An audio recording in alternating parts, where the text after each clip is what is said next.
Hey, hey, hey, welcome to another episode of Silence is Golden, coming to you, Silence is Golden, coming to you live from Studio A here at WP Elevation headquarters in the world's most livable city, Melbourne, Australia. My name is Troy Dean. And I'm Sam Kelly. And on today's show, we are going to be talking about making more profit in your business by turning your services into products. We're also going to be talking about customising the All Blacks shop in WooCommerce, how not to GDPR. We'll look behind the scenes at the FlyWheel July sale, and Yoast is going to teach us how to optimise our optimisations. Stay with us.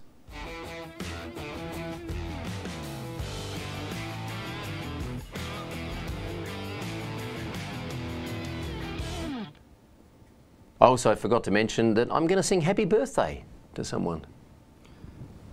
Now? Now. Happy birthday to you. Happy birthday to you. Happy birthday, dear Elaine. Happy birthday to you. It's quite sweet, isn't it? Yes, Elaine is my stepmother and it was her birthday last week and I forgot to call her and wish her a happy birthday. So I thought I'd make up for it by singing happy birthday to her live on Facebook and then tagging her and embarrassing her. Hip hip!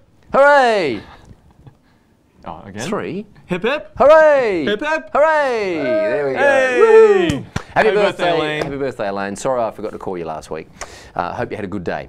Welcome back. Thanks, man. It was my sister's birthday actually on Saturday, and the entire day didn't exist for me because I was flying back from the States. Oh, that's right. Yeah. So you just skipped her birthday. Yeah. Great excuse not to have to call her. Perfect. Now, you're back. I'm back. You didn't get mauled by a polar bear, No. but you met someone who has been mauled by a... You have to tell us this story, dude. It's a pretty hectic story. I'll try to keep it. I'll keep it as brief as I can, and if you'd like to shout me some beers, I can give you the extended version.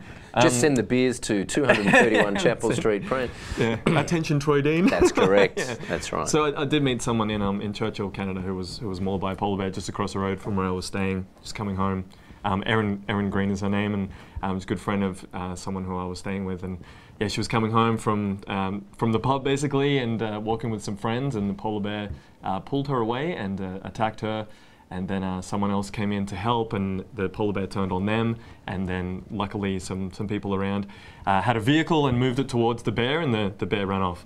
The version I told you was a lot more hectic than that, but we'll get into details another time. But she went through quite a lot of therapy to come back, and now she still lives in the town. And yeah, she sent me a video the other day of a bear just next to where she works. She does like teaches stand-up paddleboarding, and you got to walk down to the river, and there was a bear right there. So yeah, shout out to Erin. I hope you don't mind me sharing that story, but yeah, just absolutely incredible, very inspiring. Has Erin thought about moving to another part of the world? I think so. I think she did, and then came back for like respect for the people that helped her. You told us an interesting statistic, an interesting fact yesterday. Fun fact about polar bears. Share the fun fact with us about polar bears. Well, one, they're the largest land predator on the planet. Largest land predator on the planet. Like, just let that sink in for a moment. And the only animal that actively hunts humans as well. I learned, which is just so happens that the only animal that actively hunts humans is also the largest land predator on the planet. Yes. I mean, if it was corgi dogs that were actively hunting human beings, I wouldn't be so worried. But it's the largest land predator on the planet actively hunts human beings. Yeah, so I'm not sure the exact distinction, but I mean, like, grizzlies don't hunt people. They'll like be scared of them and run off, and they'll chase you if you run away. But they don't, sniff you out and go out of their way to try to kill you. So crazy. Fun fact. Crazy. So Canada was good. It was good. Yeah.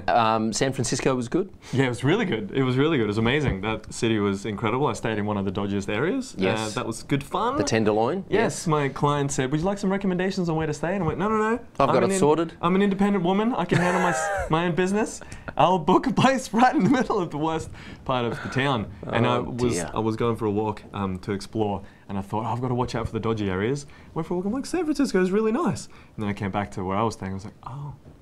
Except for here. This is the dodgy area. No, it's still good. It was good. And you had a trip, you hung out at Facebook head office. I did. And the Googleplex. Yes. And Tesla's head office. I did. Wow. It was amazing. I went and met up with a client of mine who that's their customers, and I went into their meetings with their clients in the transportation hubs of those different companies, because transportation is a massive problem. Moving over 10,000 people every day into and out of the offices there. Craziness. So I wanted to learn more about my clients, the pain points that my clients' customers had, so I can understand a little bit more, and obviously get free food and hang out at those places, which is cool. We have big transportation problems here at WP Elevation headquarters too. We've got 2 car parks out the back. I use one of them and Gin and Ray share the other one. So sometimes they have to call each other in the morning and find out who's using the car park. It's ridiculous. Big problems to solve. Yeah, I'll see if I can book in a meeting with my clients. Yeah, I think you should. We should be using TripShot here so that Gin and Ray can manage that car park. And to coin a phrase, to quote you, I don't have FOMO about not going to Facebook or Google or Tesla. I just have Mo. It's not fear of missing out. I actually just missed out. Mo. Yeah, literally missed out. All right, hey, we should take a look at what's happened in the last 7 days. Stuff that happened.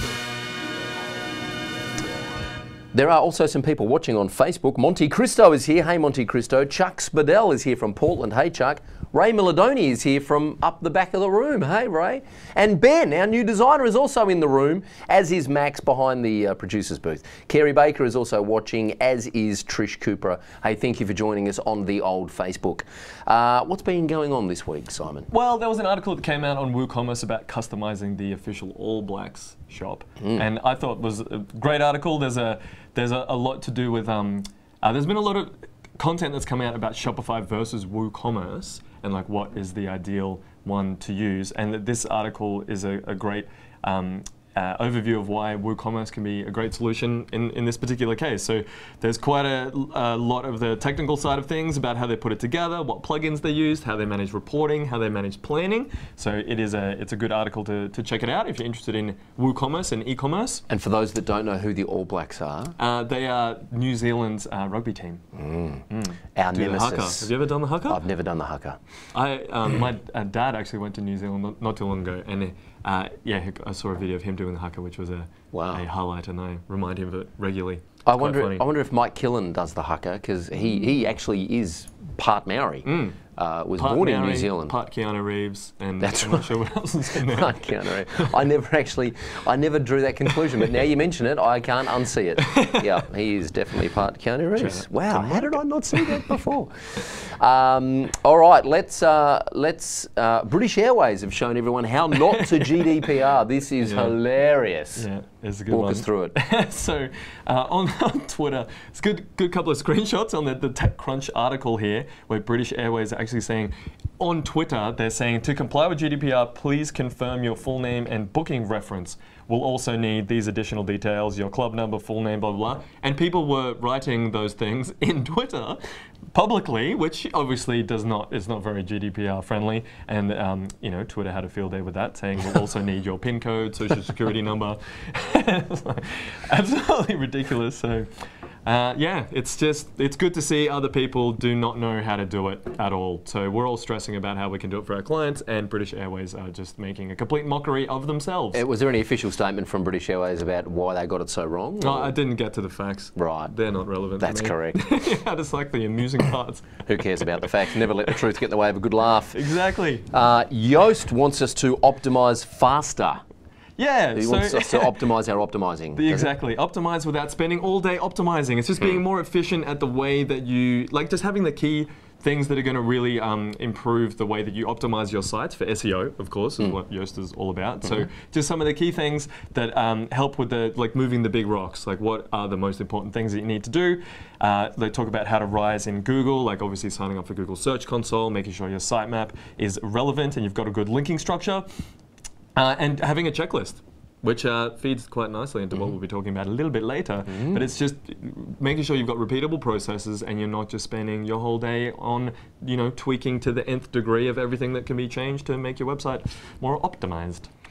Cool, cool. And FlyWheel ran a sale in July and posted a post called "Behind the Scenes of the Marketing Campaign for FlyWheel's July Sale." Yeah, it's a bit of fun, this one. They there was some great like takeaways from it as well, but it's a lot to do with just behind the scenes with the photo shoots that they had. Looked like they had a great time.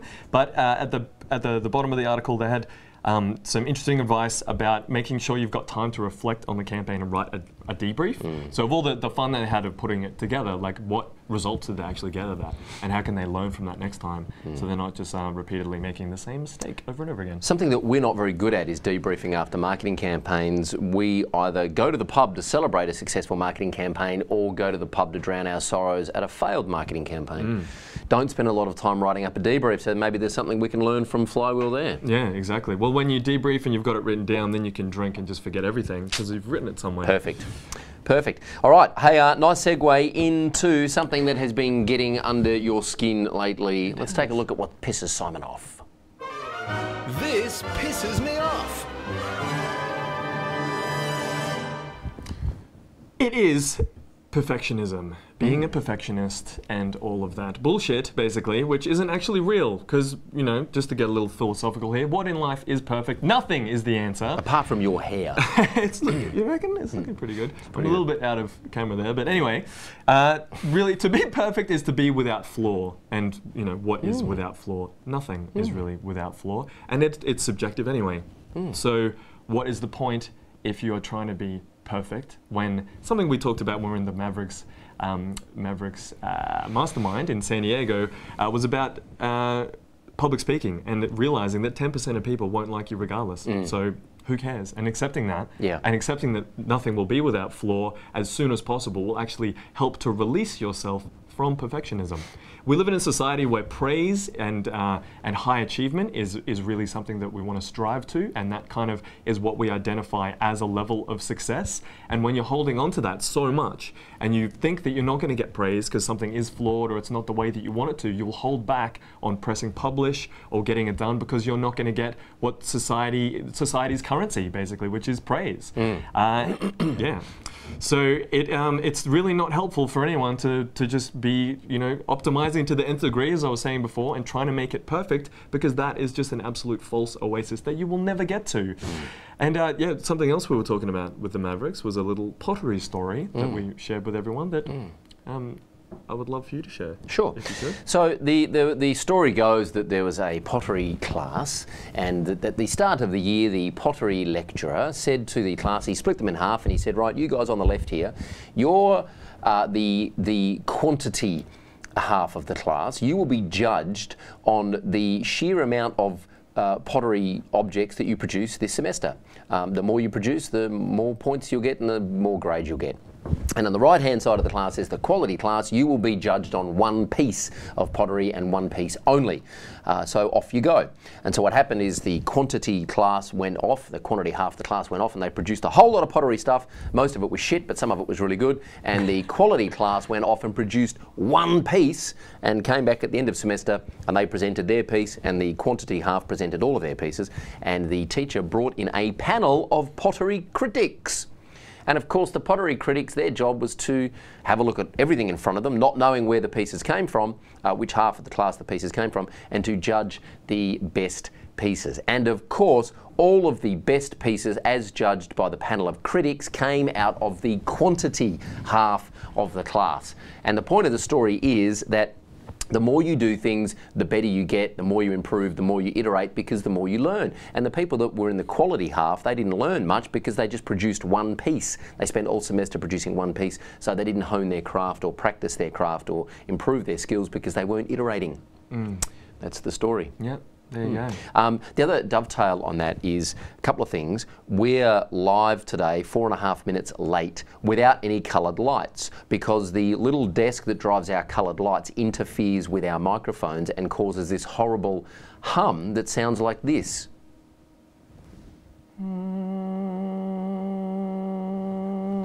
In the background of the entire show, which is not good, quite annoying, and we just wanted to unplug the hum. So we had to turn the desk off that controls the lights. So therefore today we have no coloured lights, which kind of pisses me off because the coloured lights are neat. I know Max is a little bit depressed now. Going to have to walk him through it afterwards and talk him back from the ledge and take him out for a coffee and give him a hug, because he really likes the coloured lights. But I said, well, listen, we need good audio, so no coloured lights.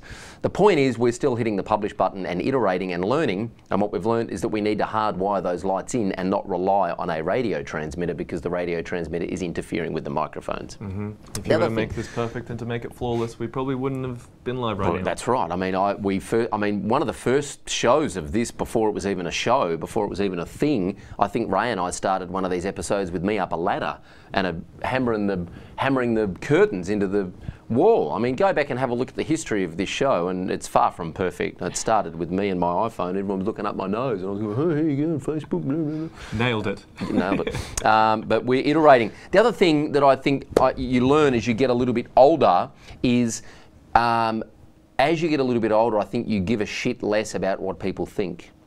My wife, quite often, every now and then, she'll say to me that I've got there's arrogant Troy. She says, "Oh, I hate it when you get arrogant. When you know, I just don't give a shit what anyone thinks. I'm going to do something my way, and I just don't care if anyone likes it or not." And my response to her is, yes, but the good thing about being a little bit arrogant is arrogant people don't give a shit what people think about them. So it just lets you off the hook. You can just be a little bit arrogant and go, "I'm going to do this, and I don't care if anyone likes it or not." And so just talking about the validation and needing the praise and the feedback, I spent most of my life craving that validation until I found it within.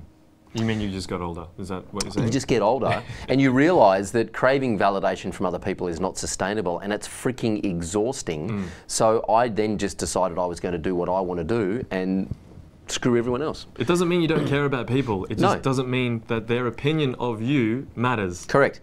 And the truth be told, the moment I made that decision, everything changed in my life, and I'm having more fun and more success and getting more validation now than I ever have in the past because I don't need it. Yeah. So there you go. Well, you know, to me, perfectionism sounds like something that gets you stuck. So let's see if we can help some people get unstuck. Let's get unstuck. So we are taking questions from the Facebook group. Simon put a post in the Facebook group yesterday. Oh, by the way, I just wanted to flag this. Over the coming weeks, the boys don't know anything about this. Over the coming weeks, we are going to be taking some live callers on the show. That's right. We're going to be piping in live callers via Skype into the show.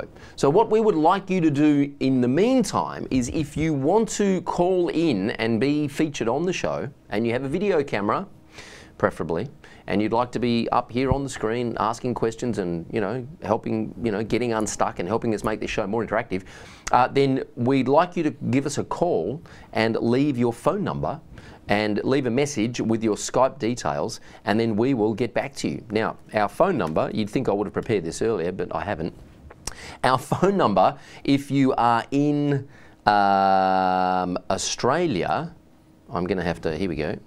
Oh no, it's all turned to shit very quickly. Have you got an email from me recently? Well, is it at wplelevation.com/contact? Here we go. No. Is it that one? No? No, it's not that one.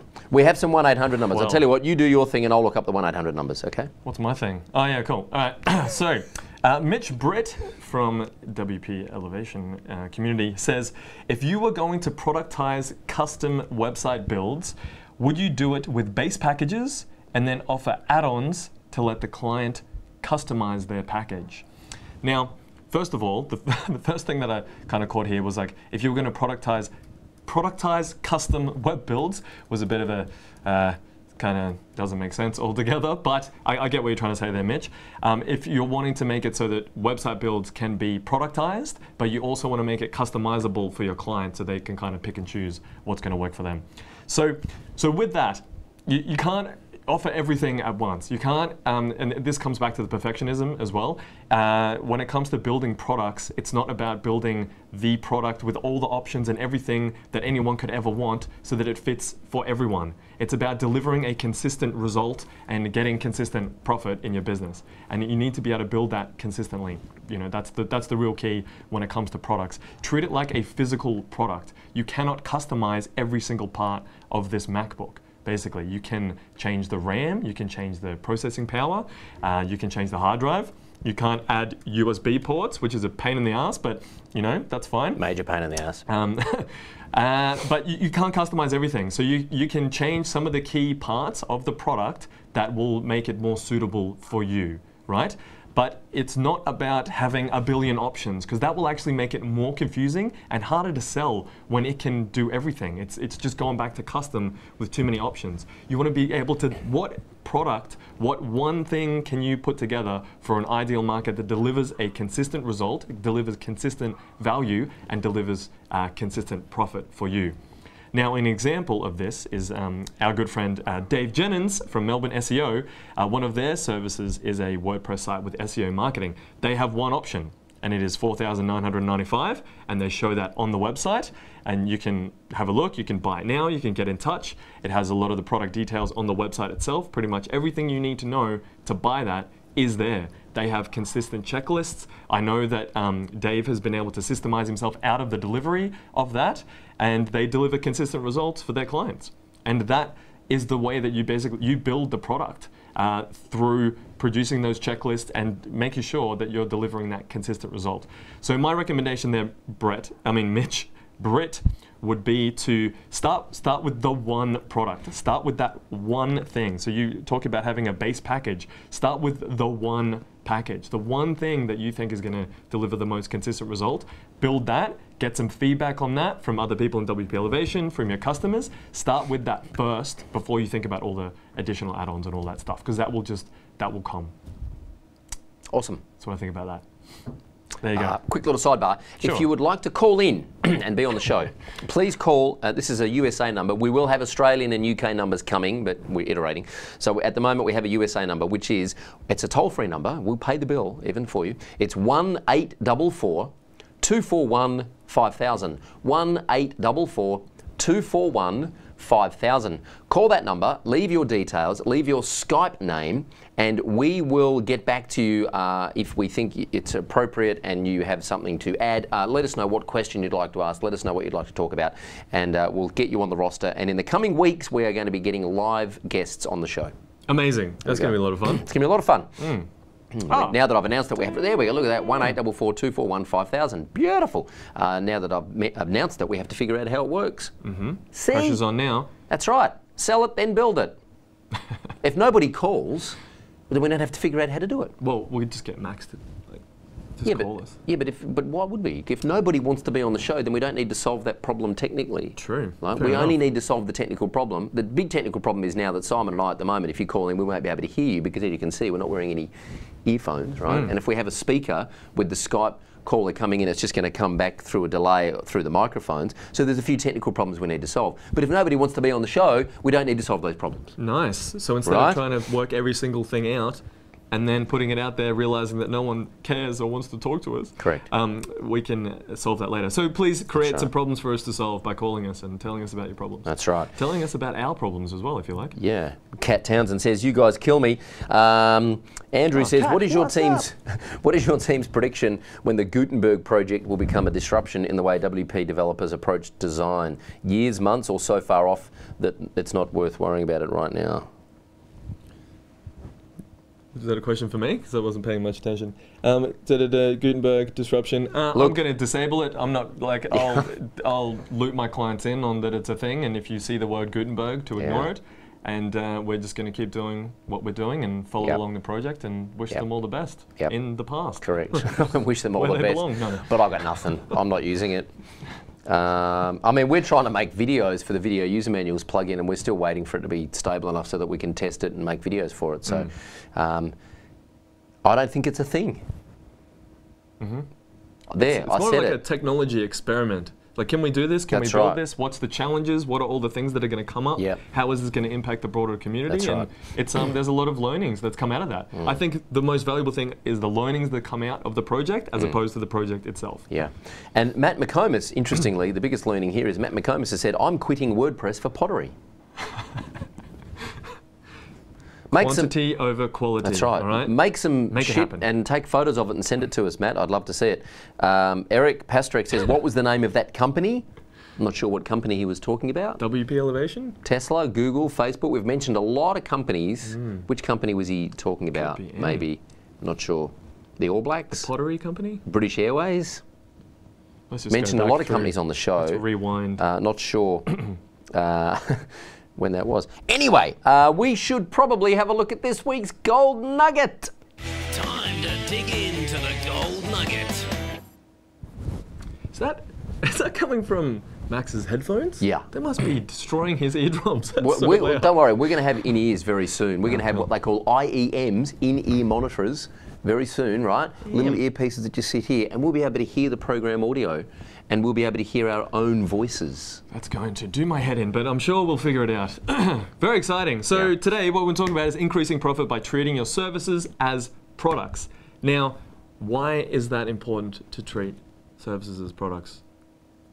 Well, Corey Hind has said here on Facebook, I watched your yarn with John Janch, and it really struck a chord about packages helping to avoid the time wasting of pitch after pitch and making it easier to find the right clients and get on with the work. Nice, that's great. The reason I like products over services is because with services, there's a lot of back and forth, and there's a lot of rounds of revisions, and there's a lot of micromanaging, and there's a lot of horseshit that goes on with doing bespoke custom services because clients don't know what they're doing. Right? It's not their fault. It's not their fault. They just don't know what they're doing. So, increase profit by treating your services as products. Notion all-in-one. Why is that the short link? I don't know. But interesting. It's there. So there you go. You'll access this. wplinks.io/Notion all-in-one. The script that I've got for this. There we go. There we go. It'll go to this thing. Right. I love products because they're easy to sell, they're easy to make profitable, and they're easier to deliver, and it's easier to manage the client's expectations, and that is what increases profit. Profit gets killed when your client is moving the goalposts halfway through a project because their expectations haven't been set and they haven't been managed. Absolutely. Right? Yeah. You can deliver more consistent value to your clients as well. It's not just like profit, obviously, is definitely important when it comes to having a business because that's the oxygen that your business breathes. But to be able to, if you actually want to give value to your marketplace, then doing it hourly is just like, it's so arbitrary, it's so subjective. It doesn't necessarily give value just because it's an hourly rate, right? But if you are focusing on a systemized process that delivers value, and you can do that repeatedly for a specific marketplace, then you can give value to thousands of people, tens of thousands. And that will help you grow a team. It'll help you step out of the delivery if that's what you want to do. It'll just give you more options in your business. Totally. And it is something that you can teach and delegate to other team members. Exactly. We're productizing a lot of stuff that we do in WP Elevation. This show is becoming more and more of a product. Like, we have a consistent checklist that goes through. There's a lot of room for creativity. Work, but at least we have one. There's a lot of room for creativity, of course, in there. Like, productizing what you do doesn't mean that there's no creativity, right? Like, it's just about getting the stuff that you don't need to have your cognitive load continually in all the time, and systemizing that to be able to deliver the value in a short amount of time. And treating it like a little silo, little product. And the other thing is if you have a product, the client generally then feels like you know what you're doing because you have a solution to solve their problem. Where if you're just selling bespoke custom client services, you're kind of making stuff up out of thin air, right? So packaging it up into a product that has inclusions and exclusions, has a name, has deliverables, has benefits, has a price point, it's much easier for the client to then say, I understand what that is and I'm happy to buy it, rather than, you know, because I've always said that an hourly rate is an arbitrary figure agreed on between two parties when they can't agree on the value being transacted. Whereas a product clearly communicates the value that they're receiving. Yeah, exactly. Yeah, and something we talked about, the Mavericks Mastermind was going from zero to hero, and how your product is the vessel that helps your clients get from there to there. That's right. I was having a chat to Charlie Valla the other day, one of our members as well, and he was talking about good revenue versus bad revenue, and that it's better to earn, let's say, $100 that takes none of your time than it is to earn $1,000 that takes all of your time. And if you're continuously bringing in the revenue that takes your time into the business, you are stuck. You can't scale, you have less options, you can't grow. But really, a lot of it to me is about how it's that when productizing something, you are focusing on the value that you can give. You're not focusing on, like, I cost this much to do whatever you tell me to do, client. That's right. Right? Yeah. If you tell me to do something that isn't valuable, I'll still do it, and I will take your money. That's not good. No, that's not good because then ideal at all. you're just trading time for money. So yeah, a product is great positioning. It shows the client that you know what you're doing and that you have a process and that you have an offer. Exactly, yeah. So some ways that we can, we'll look at some ways that we can productize things, basically. Please, absolutely, we should. So reselling someone else's product or service. So you don't necessarily need to always create a new one. Hosting, you can resell great someone example, else's. Yeah. Maintenance, like companies that we've talked about in the past, like GoWP, WP Buffs. You can resell someone else's maintenance plan. I spent a lot of time creating processes in my business for maintenance plans, and then we have just pushed it over to another service, and they're doing it for us, and we're taking the profit on top and value adding to our clients by doing monthly consulting. And that's working fantastically. So it's not always about sorting it out yourself. There's also companies like Growth Geeks we talked about in the past, where you can just white label SEO services and PPC campaigns and social media campaigns that you can take a profit on top of that. Lovely. Create a product. Video user manuals is a great example of that. So a plugin that's been created with something that's valuable on a recurring basis, which is fantastic as well. Something, that is repeatable, that you can repeatedly produce to create a predictable result. Repeatedly produce to create a predictable result. There we go. Love it. Yes. So writing an ebook, that's something else that you can put together. So that's great from a marketing perspective as well, not just from a product perspective. Producing a course is another fantastic way that you can put together something that's valuable, that's repeatable. And something else that was in here was some things that I offer in my business. Google My Business Setup is something that we've productized. A review funnel. Something else that we've productized as well. And something we're working on at the moment is the very first step of a 12-month execution plan that we have with our e-commerce clients that made up the name of it the other day while we were hanging out talking about the names of things don't matter, and I looked at a bike on the wall and I'm like, I could just call it a conversion wheel. And then it's called a conversion wheel now. That's right. That's right. We were in Los Angeles and I was as sick as a dog. I was sick as a mangy mutt. I was sweating like a banshee. I had a high temperature and a massive migraine. He was running to the CSV to buy me painkillers and water. And we were sitting in the lounge room and I was delirious. And he looked at the bike on the wall and went, I'm going to call my thing the conversion wheel. I said, excellent. What does it include? He said, I'm not sure yet, but it's called the conversion wheel. I said, fantastic.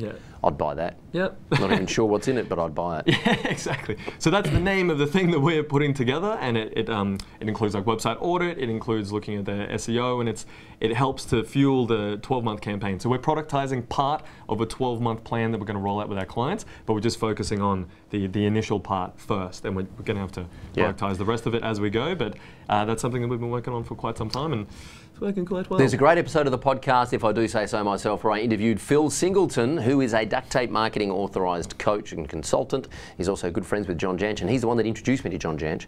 And he's all about leverage. He develops things that work for his business and then he sells them as products to his clients, and that's where the review funnel idea came from. He then also ran a deep dive webinar for our members, which was a members only webinar. So if you're not a member, you should fix that and join, and you get access to that premium content. But the idea is that the review funnel can easily be taught to someone else to run. It can be automated. A lot of it can be automated, and because it has benefits to the client, he sells that on a monthly, recurring retainer to the customer. So, genius idea. Yeah, absolutely. It was great. That was a mind-blowing webinar. That was awesome. Yeah. Cool. So with the conversion wheel that I was talking about, there is a tool that actually we really heavily rely on that helps us put it together. So let's take a look at the tool of the week.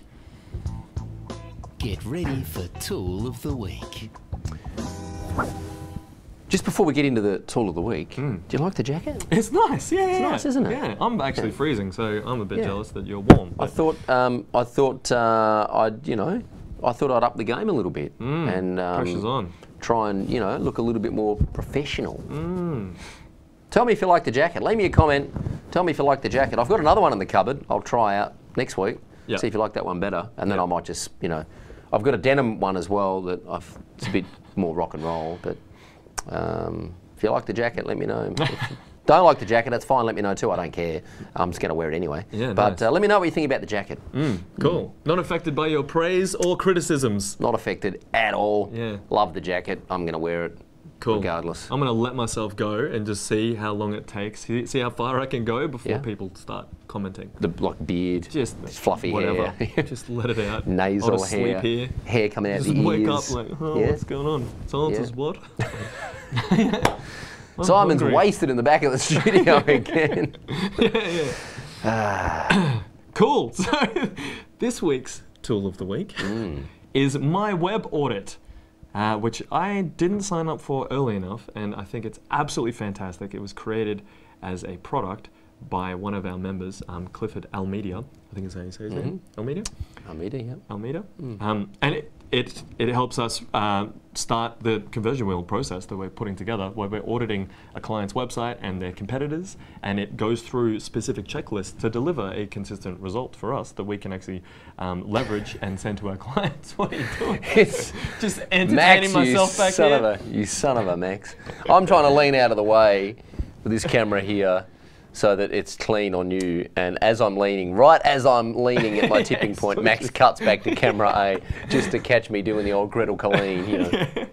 The old Gretel Colleen. Ever watch Big Brother? Yeah, Gretel yeah. Colleen? Yeah, Every yeah. time Gretel Colleen, sorry Gretel, love you, but every time she looks at the camera, she looks down the barrel of the camera and then she puts her head back, so you look straight down her nose. Don't know Oh, if she'll welcome to Big Brother. And you're don't know if looking she'll be straight watching up her this. schnoz. She probably won't. Yeah, but apologise anyway. Sorry, Gretel. If you ever watch this, Gretel, sorry, I love your work. She's a great voiceover artist. She's a great narrator. Yeah? You watch a documentary with Gretel Colleen narrating it, she's really good at that. But every time she looks at the camera, she does that one. Weird. She goes, hello, I'm Gretel Colleen. Oh, it's a bit weird. Anyway, sorry, Right where up were the we? schnoz. Where were we? Well, my web audit, it's a great tool for doing website audits for your clients. We do it once they have become a client, but I'm going to experiment with using it for lead gen. I've heard great things as something you can provide to your clients as part of the sales process. So we're doing a bit of experimenting with that. Definitely check it out, myweboaudit.com for this week's tool of the week. Awesome. Hey, we've currently got 27 people watching this show live right now on Facebook. Isn't that amazing? Well, what was it last week? I have no idea. Oh, damn. Because I would like to say they're here to see me, even though they had no Probably. idea that I was going to be here. They're right? probably. Kristen Craig says, my web audit rocks. I've come a long way, you know. I used to make little TV shows when I was a kid and Mum and Dad would watch and I'd have 2 viewers. Now I've got pretty good. 26. Yeah. Someone just left. What happened? Did I say something? And I'm out. And I'm out. Angie Neal says 24. All right. So Facebook showing 24. There we go. 26 viewers live. Hey, if you think that someone that you know would benefit from watching this show, if they would have a laugh, if they would learn something. If it's Gretel Colleen. Kristen says, I'm on the fence about the jacket. Oh, really, Kristen? Eh? Really? Hey, on the fence about the jacket, are we? Hey? Doesn't care about your praise, turns out. If you think you would, if you know someone who you think, would like this show, what I suggest you do is take a screenshot of the show, print it out, fold it up, put it in an envelope with a letter telling them how they can watch the show on facebook.com/WPElevation and post it to them. Or you can share it with them on Facebook here. You can tag them, you can copy it and send it to them, you can like it, you can call them up and tell them they should watch the show. Kristen Craig is laughing. Kararana Haynes says, I'm thinking of joining the WP Elevation Blueprint course. Excellent thought, Kararana. But don't have a portfolio of work. Do I need to be an established business already? I might let some of our audience answer that. Kat says, can you lean back again so I can take a screenshot? Yes, Kat, there we go. That's plenty of time to take a screenshot. Hope you got it. Angie Neal says, Carolina Hines, you'll love it. So I'm going to let our audience answer that. Do you need to have a portfolio of work before you join the WP Elevation Blueprint course? If you could just leave us a comment and let us know. Let Carolina know, and that way she can hopefully... I mean, of course, the answer is no, you don't need to have a portfolio of work, but I'll let our members answer that question for you. What would you like to do in the meantime? I don't know. What do you want to do in the meantime? We'll just watch. We just watch, see what happens? No. Angie says no, not at all. Shane Siddle says no, you don't. Kat Townsend says nope. Good. Excellent. There you go. All right. Something that you Chuck said Spadell says fine. clients aren't always looking for portfolios. They want value in results. Shocking. It's true. Yeah. I know someone in Melbourne who her first retainer was a $10,000 a month retainer. She didn't even have a website. Wow. I was pretty impressed by that. Kat Townsend says the blueprint will help you get the things you really need in order. Like good coffee in the office, Yeah. baby blue jacket. A fence to be on about the jacket.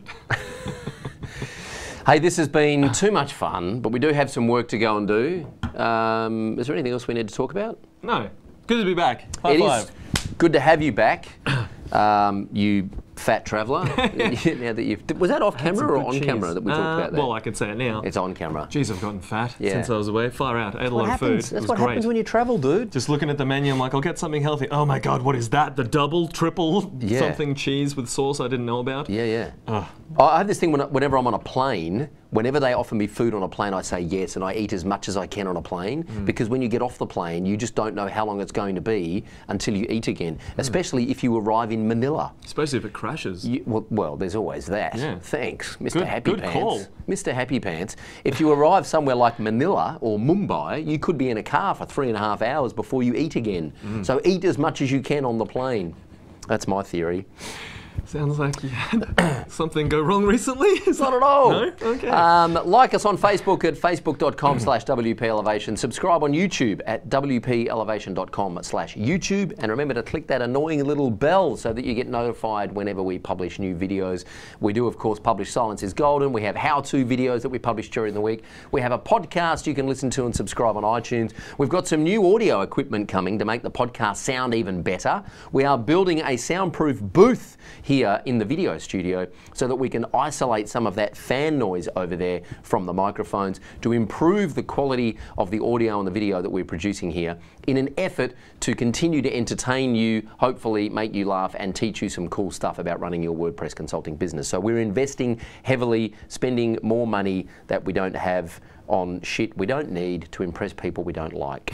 Oh, sorry, what did I say? I didn't mean to say that. I'm paraphrasing Clive Hamilton, who wrote a great essay about debt in the Western world. He said the problem is people spend money they don't have on shit they don't need to impress people they don't like, and that's why we have credit card debt. I like it. But I am buying stuff that we do need to impress people I love by making content that is fun. Yeah. Nice. Yeah. So it's good to have him back, and it's good to be back in the seat. We look forward to seeing you again next week on this show. Until then, I'm Troy Dean. And I'm Simon Kelly. And remember that knowledge is power. And silence is golden.